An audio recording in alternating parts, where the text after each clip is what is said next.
कार्तिक महात्म अध्याय 26। सूत जी कहते हैं कि भगीरथ के वंश में सौरदास नाम का एक राजा हुआ, जिसका पुत्र मित्रसह था। मित्रसह गुरु वशिष्ठ जी के श्राप से राक्षस हो गया, परंतु गंगा जल के प्रभाव से वह भी भगवान के परम पद को प्राप्त हुआ। ऋषि पूछने लगे कि हे सूत जी, गुरु वशिष्ठ ने किस कारण से श्राप दिया, सो आप कृपा करके यह कथा विस्तार पूर्वक कहिए। तब सूत जी कहने लगे कि हे ऋषियों, एक समय अति धर्मज्ञ राजा सौरदास कुछ साथियों सहित शिकार खेलने के लिए वन में गया। वहां पर अनेक मृगों का शिकार किया। फिर भूख तथा प्यास से दुखी हो राजा नदी के तट पर आया। यहाँ पर उसका पुत्र मित्रसह नित्य नियम करता था। राजा ने रात्रि वहीं पर बिताई। प्रातःकाल होते ही वहां से उठकर फिर शिकार की तलाश में चल पड़ा। कुछ दूर जाकर राजा ने देखा कि पर्वत की कंदरा में एक व्याघ्र और व्याघ्री मैथुन कर रहे हैं। राजा ने उनको देखते ही धनुष पर बाण चढ़ाया और उन पर छोड़ दिया। बाण के लगते ही व्याघ्री घायल होकर वहीं पर गिर पड़ी और फिर थोड़ी देर बाद मर गई।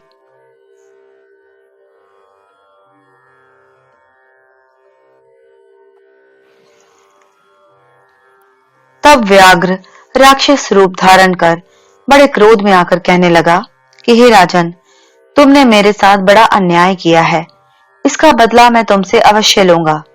ऐसा कहकर वह राक्षस अत्यंत दुखित हुआ। तत्पश्चात राजा ने अपनी नगरी में आकर संपूर्ण वृतांत मंत्रियों से कहा। कुछ समय बीतने पर राजा सौरदास ने मुनियों को बुलाकर अश्वमेघ यज्ञ किया और गुरु वशिष्ठ जी ने विधि पूर्वक ब्रह्मादि देवताओं को हवि देकर यज्ञ समाप्त किया। फिर स्नान करने के लिए नदी के तट पर चले गए।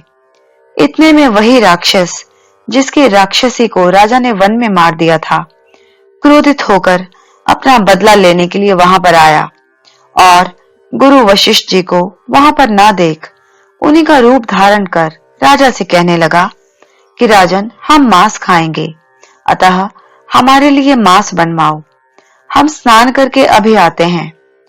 इतना कहकर वहां से चला गया। फिर उसी राक्षस ने रसोई का रूप रख राजा को मनुष्य का मांस पकाकर दिया। जब वास्तविक गुरु वशिष्ठ जी स्नान करके वापस आए तो राजा ने सोने के थाल में सजा हुआ मांस मिश्रित भोजन उनके आगे परोस दिया।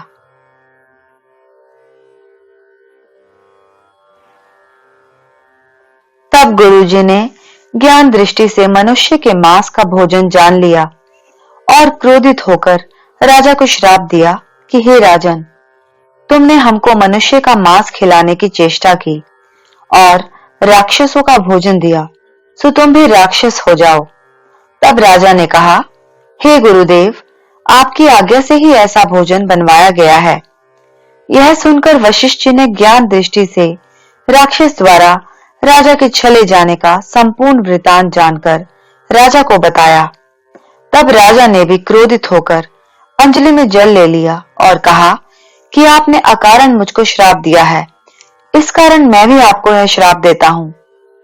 जब राजा श्राप देने के लिए तैयार हुआ तो उसकी रानी दमयंती कहने लगी कि आप क्षत्रिय के पुत्र हैं, क्रोध को त्याग देवें।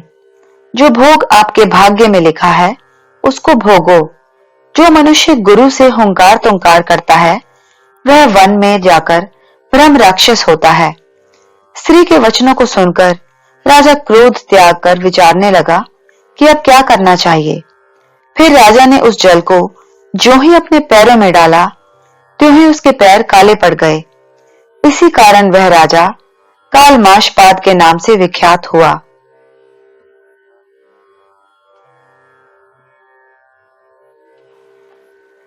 तत्पश्चात राजा गुरु जी के चरणों में पड़ गया और क्षमा मांगने लगा। तब वशिष्ठ जी ने कहा, क्योंकि यह पाप तुमसे अनजाने में हुआ है, अतः इसके श्राप का प्रभाव केवल 12 वर्ष तक रहेगा।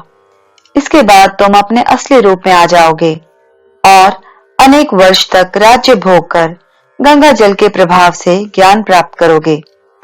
तब भगवान विष्णु की सेवा करते हुए अंत काल में परम शांति को प्राप्त हो जाओगे। इतना कहकर गुरु वशिष्ठ जी अपने आश्रम को चले गए और राजा राक्षसी देह को प्राप्त हो गया। वह भूख प्यास से दुखी हो निर्जन वन में फिरने लगा। वहां से वह अनेक कष्टों को सहन करता हुआ नर्मदा नदी के तट पर आया और वहां भी पशु पक्षी मनुष्य सर्प आदि खाकर विचरण करने लगा। संयोगवश एक दिन नर्मदा नदी के तट पर घूमते हुए स्त्री सहित भ्रमण करते हुए एक मुनि को देखा। भूख से पीड़ित होने पर जैसे व्याघ्र मृग को पकड़ लेता है, उसी प्रकार उसने मुनि को पकड़ लिया। उसकी स्त्री ने जब अपने को राक्षस के हाथों में देखा तो वह राक्षस देहधारी राजा के आगे हाथ जोड़कर विनय पूर्वक बोली कि आप मेरे पति को मत मारो। आप वास्तव में राक्षस नहीं वरन सूर्य कुल में उत्पन्न मित्रसह नामक राजा हो।